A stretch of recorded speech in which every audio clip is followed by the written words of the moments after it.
नमस्कार किसान भाइयों, आज का जो हमारा विषय है वह उत्पादन बढ़ाने हेतु सोयाबीन, कपास और तुअर के बीच की दूरी जो सही होनी चाहिए वह है। मैंने ऐसे किसान भाई देखे हैं जिनके पास बुआई के लिए त्रिफाली तो है, वह त्रिफाली उड़ीद, मूंग, सोयाबीन और चने के लिए सेम ही यानी समान ही रखते हैं। सभी फसलों को दो पंक्तियों के बीच की दूरी समान ही रखी जाती है, या ट्रैक्टर से बोने वालों के बीच की दूरी वो कोई बदलता ही नहीं है। बुआई में यह अंतर उत्पादन बढ़ाने के लिए एक बहुत ही महत्वपूर्ण कारक है, क्योंकि अगर बिजाई का फासला गलत हो जाता है या मान लीजिए कि बुआई की दूरी कम हो जाती है और फसल गाढ़ी हो जाती है, तो किसी भी फसल में यानी गाढ़ी होने के बाद 2 या 3 बड़ी समस्याएं पैदा हो जाती है। पहली समस्या यह है कि वहाँ रस शोषक कीड़ यानी रस चूसने वाली कीड़ बढ़ती है, उसकी वजह से रोग फैलता है और वायरस भी फैल सकता है। दूसरी बात यह है कि इनमें नमी जो ज़्यादा भीड़ होने के कारण बढ़ जाती है, उसकी वजह से बीमारी के प्रकोप को भी बढ़ा देता है। तीसरी बात यह है कि प्रबंधन और छिड़काव करते वक्त मुश्किलें आती है। यह अलग बात है, सिंचाई के समय या पानी देते समय मुश्किलें आती है। पौधे गाढ़े होने के बाद फूलों का झड़ना भी भारी प्रमाण में होता है। यह भी हमें समझना चाहिए कि क्या होता है यदि तो अधिक दूरी होने पर प्रति एकड़ पेड़ों की संख्या कम हो जाएगी, और प्रति एकड़ पेड़ों की संख्या उत्पादन के लिए बहुत ही महत्वपूर्ण है। इसीलिए प्रति एकड़ पेड़ों की संख्या कम होने पर भी हमारा उत्पादन कम हो सकता है। बहुत अधिक पेड़ होने पर भी हमें कठिनाइयों का सामना करना पड़ सकता है और उपज में भी कमी आ सकती है। इसीलिए किसी भी फसल को बोते समय 2 पंक्तियों के बीच या 2 पौधों के बीच उचित दूरी रखना आपके लिए बहुत ही महत्वपूर्ण बात है। आपके पास 2 पंक्तियों में या 2 पेड़ों के बीच कितनी जगह होनी चाहिए, इसके लिए अहम बात यह है कि हर किसान ने अपनी उचित दूरी खुद ही तय करनी चाहिए। कौन सा भी विशेषज्ञ आपके खेतों में अंतर या पौधों का अंतर कितनी दूरी पर होना चाहिए या उसे कहाँ पे रखना चाहिए या यही अंतर सही है, यह कहना उनके लिए संभव नहीं है। यह दूरी किस पर निर्भर करती है, तो वह हम किस किस्मों को बोते हैं, आपकी ज़मीन कैसी है, उपजाऊ है या मध्यम है, कम उपजाऊ है, आपकी मिट्टी में नाइट्रोजन का स्तर क्या है, आपकी भूमि में फसलों की वृद्धि क्या है, आप अपनी मिट्टी में कितना रासायनिक उर्वरक उपयोग करने जा रहे हैं, क्या आपके पास सिंचाई की व्यवस्था है। इन सभी महत्वपूर्ण बातों का अध्ययन करके इन फसलों के बीच की दूरी निर्धारित करने की आवश्यकता होती है। अब हम एक नज़र सोयाबीन की फसल पर डालते हैं।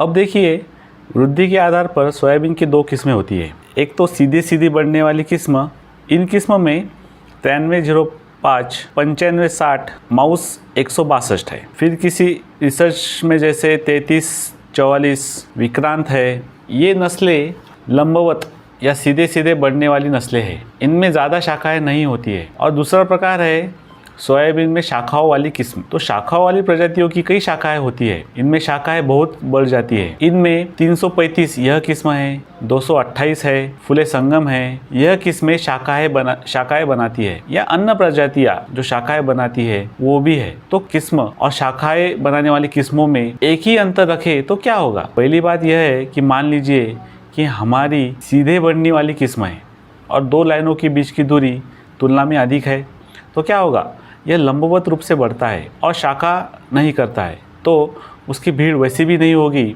लेकिन अगर पेड़ों की संख्या घटती है तो हमारा उत्पादन घट सकता है। साथ ही इसके विपरीत शाखाएं करने वाली किस्में जैसे 335, BDS 726, BDS 228, यह शाखाएं वाले प्रजातियां हैं। क्या होता है अगर हमारी 2 पंक्तियों के बीच की दूरी कम हो जाती है और हमारे बोने के बाद किस्में भीड़ जाती है। पहली बात यह है कि रस चूसने वाली कीड़ यहाँ बढ़ जाती है, रस को अवशोषित करते हैं और आपके प्रत्यक्ष उत्पादन को प्रभावित करते हैं। दूसरी बात यह है कि सफ़ेद मक्खी येलो मोज़ैक इस वायरस को फैलाता है। वायरस पर अभी तक कोई दवा बनी नहीं है, इसलिए फसल डूब जाती है। तीसरी बात यह है कि यहाँ बीमारियों के मामले बढ़ जाते हैं। फलियों पर करपा रोग लग जाता है, पत्तियों पर दाग लग जाते हैं, और जैसे जैसे रोग का प्रकोप बढ़ता है वहाँ उत्पादन में कमी आ सकती है। पौधों की भीड़ ज़्यादा होती है तो फलों का झड़ना भी बढ़ जाता है। पेड़ सीधे बढ़ते हैं, यानी हम कौन सी किस्म को बोते हैं और इसमें ज़मीन कैसी है, हम उन चीज़ों पर 2 पंक्तियों की दूरी तय करनी होती है। वैसे तो विद्यापीठ सिफारिश 30 सेंटीमीटर बाय 10 सेंटीमीटर या 15 सेंटीमीटर की है। इसका मतलब यह है कि 1 फुट बाय आमतौर पर आधा फुट या 45 सेंटीमीटर यानी 1.5 फीट बाय 10 सेंटीमीटर या 15 सेंटीमीटर होगा। लेकिन हमने देखा है कि यदि हम भूमि और जाति दोनों के अनुसार दूरी उचित रखते हैं तो उत्पादन में निश्चित वृद्धि हो सकती है और साथ ही हमारी समस्याओं का समाधान भी हो सकता है। इसमें 95-60 जैसी कुछ किस्में होती है। यह किस्म जल्दी पकने वाली किस्म है और यदि आप इसकी बीज दर बढ़ा देते हैं तो आप इसकी बीज दर प्रति एकड़ बढ़ा सकते हो। तो प्रति एकड़ बीज की मात्रा कैसे बढ़ाएं? देखिए, आप इसे क्षैतिज रूप से भी बो सकते हो। केवल क्षैतिज रूप से बोने से मशागत करना संभव नहीं होता है। यदि आप सही समय पर शाकनाशी का उपयोग कर रहे हो तो आप क्षैतिज रूप से 95-60 बोते हैं तो आप निश्चित रूप से उपज में वृद्धि करेंगे। अन्य किस्मों जैसे 93-05 यदि आप 2 पंक्तियों के बीच 10 सेंटीमीटर की दूरी और 2 पौधों के बीच की दूरी 10 सेंटीमीटर और 2 पंक्तियों के बीच की दूरी 30 सेंटीमीटर से 45 सेंटीमीटर तक ले सकते हो। इसके लिए अगर आपको टिफनी बदलनी भी पड़े तो यह काम करेगी। ट्रैक्टर की बुआई मशीन में अगर कुछ बदलाव करना पड़े तो यह काम करेगा। लेकिन अगर आप यहाँ पेड़ों की संख्या कम करते हो तो पैदावार कम हो सकती है। अंततः दोनों रेखाओं के बीच की दूरी 45 सेंटीमीटर से अधिक होनी चाहिए। मिट्टी के आधार पर 30 सेंटीमीटर से 45 सेंटीमीटर और आप इन सीधे बढ़ने वाली किस्मों के प्रति एकड़ 30 से 45 किलोग्राम बीज बो सकते हो। प्रति एकड़ 30 से 45 किलो बीज का प्रयोग करना ठीक रहता है क्योंकि वे लंबवत रूप से बढ़ते हैं। पौधों की ज़्यादा भीड़ नहीं होती है, वहाँ पेड़ों की संख्या कम नहीं होनी चाहिए। अब इसके विपरीत शाखाएं करने वाली किस्में, इनमें 335 जो है वो शाखाएं करता है। GS 335, बूस्टर 335, KDS 726, फुले संगम 228 या कई अन्य किस्में जो शाखाएं बनाते हैं। पिछले 2-4 वर्षों में यह अनुभव किया गया है कि जिन किसानों के पास अच्छी ज़मीन है और जिन्होंने 2 पंक्तियों के बीच की दूरी कम रखी है उनकी उपज में कमी आई है। और इसके विपरीत अनुभव यह रहा है कि जिन किसानों के पास अच्छी ज़मीन है, मध्यम से भारी ज़मीन है, उन्होंने 2 पंक्तियों के बीच की दूरी को ठीक रखा है, वहाँ उन्हें बहुत ही बेहतर अधिक उत्पादन मिला है। तो उत्पादन में गिरावट क्यों आई है? क्योंकि जब सोयाबीन की भीड़ होती है तो फूल झड़ जाते हैं और जब फूल झड़ते हैं तो और पेड़ उगते हैं और अधिक फूल झड़ते हैं। वहाँ अक्सर बीमारियाँ फैलती है। भीड़भाड़ के कारण हम इसे बीमारी को रोक भी नहीं सकते। रस चूसने वाली कीटों का वहाँ उपद्रव या प्रभाव बढ़ जाता है। इसलिए 2 शाखाओं के बीच सही दूरी रखना बहुत ही महत्वपूर्ण है। जो किस्में शाखाएं कर रही है, इसमें भीड़ नहीं होनी चाहिए क्योंकि यह शाखाओं में बटी है। इसके लिए हल्की या मध्यम मिट्टी में आपको शाखाओं वाली प्रजातियों के बीच कम से कम 45 सेंटीमीटर की दूरी रखनी चाहिए। कम से कम 45 सेंटीमीटर या 3 फीट तक होनी चाहिए। यदि 1.5 फीट में मध्यम भारी भूमि है, यदि आपके खेत में सोयाबीन घनी शाखाओं वाली है, फिर आप 2 पंक्तियों के बीच की दूरी को 2 फीट तक बढ़ा सकते हैं।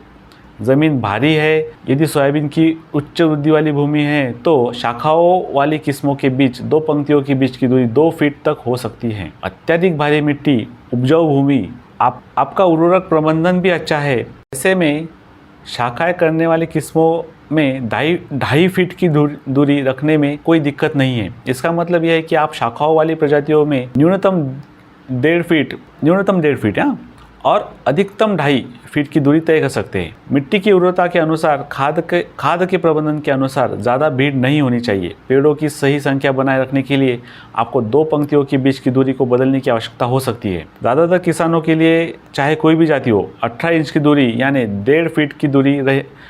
इसलिए आप यदि चाहे तो सीधे बढ़ने वाली प्रजातियों में 2 पंक्तियों के बीच की दूरी को 1.5 फीट से अधिक कम कर सकते हैं और आप आवश्यकता अनुसार शाखाओं वाली प्रजातियों में 2 पंक्तियों में दूरी बढ़ा सकते हैं।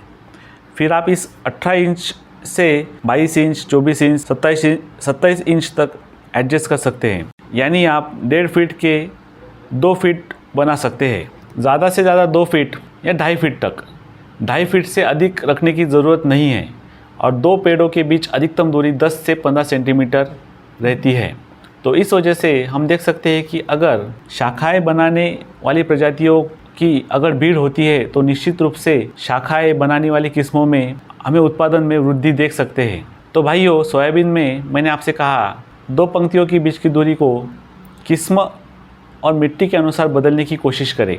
विश्वास न हो तो इस वर्ष कुछ क्षेत्र में अंतर को बढ़ाने या घटाने का प्रयास करें। जब आपके पास आत्मविश्वास हो तब आप यह कर सकते हो। लेकिन हमारा अनुभव यह है कि हज़ारों किसानों का अनुभव भी बहुत अच्छा है, लेकिन हमारा अनुभव और हज़ारों किसानों का अनुभव बहुत अच्छा है। अगर आप ज़मीन और किस्मों के अनुसार अंतर रखते हो तो उत्पादन ज़रूर बढ़ेगा और समस्याएं कम होगी।